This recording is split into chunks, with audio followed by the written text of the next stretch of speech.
Does it add up? Atheists argue that pain, suffering, disease, and natural disasters prove there is no God. Suffering makes God's existence unlikely. Where are the earthquakes coming from? Where are the lightning strikes coming from? But does that equation really add up?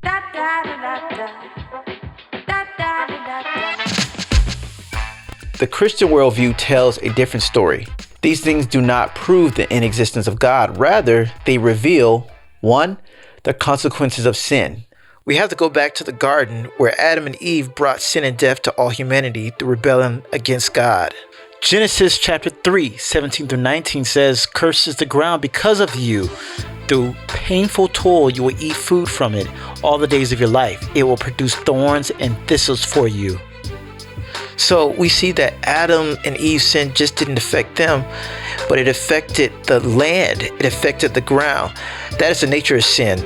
It never just affects one generation, but it affects our whole environment.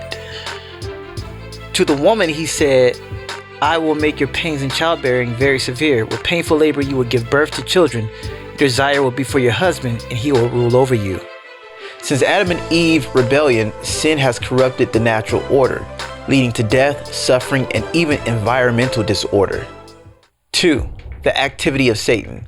Scripture shows that Satan actively seeks to destroy humanity through sickness, disaster, and war. In the story of Job, Satan causes a windstorm that destroys Job's eldest son's house, killing his son and all his siblings who were celebrating inside with him. And in chapter 2, verse 7, Satan went out from the presence of the Lord and struck Job with loathsome swords from the sole of his foot to the crown of his head. And in the New Testament, Satan acts to sift Simon and all the disciples like wheat, but Jesus prayed for Simon that his faith wouldn't fail.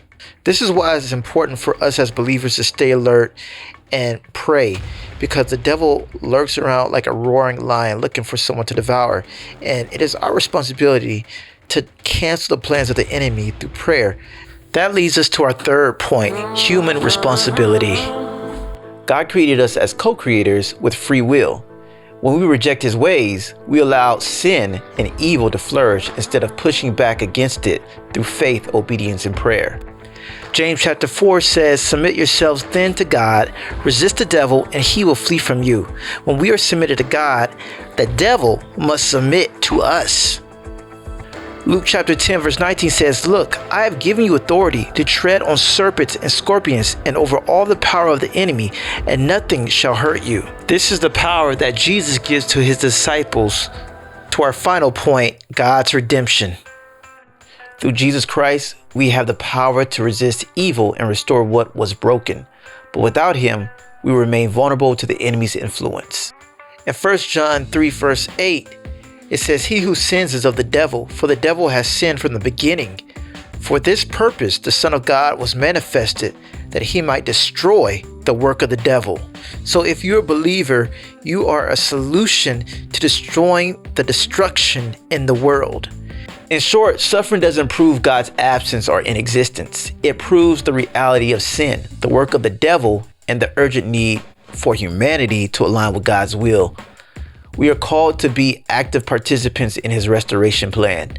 The real question is, will we choose life or allow darkness to rule? Does it add up? You decide. Thanks for watching. If you believe in what we're doing, silencing the noise, amplifying the truth, and turning people from destruction, consider supporting Mike Solo Studios at patreon.com/Mike Solo Studios. Your support helps us create more content that challenges deception and points people to Jesus. Together, we can make a difference. Thanks again, and we'll see you in the next one.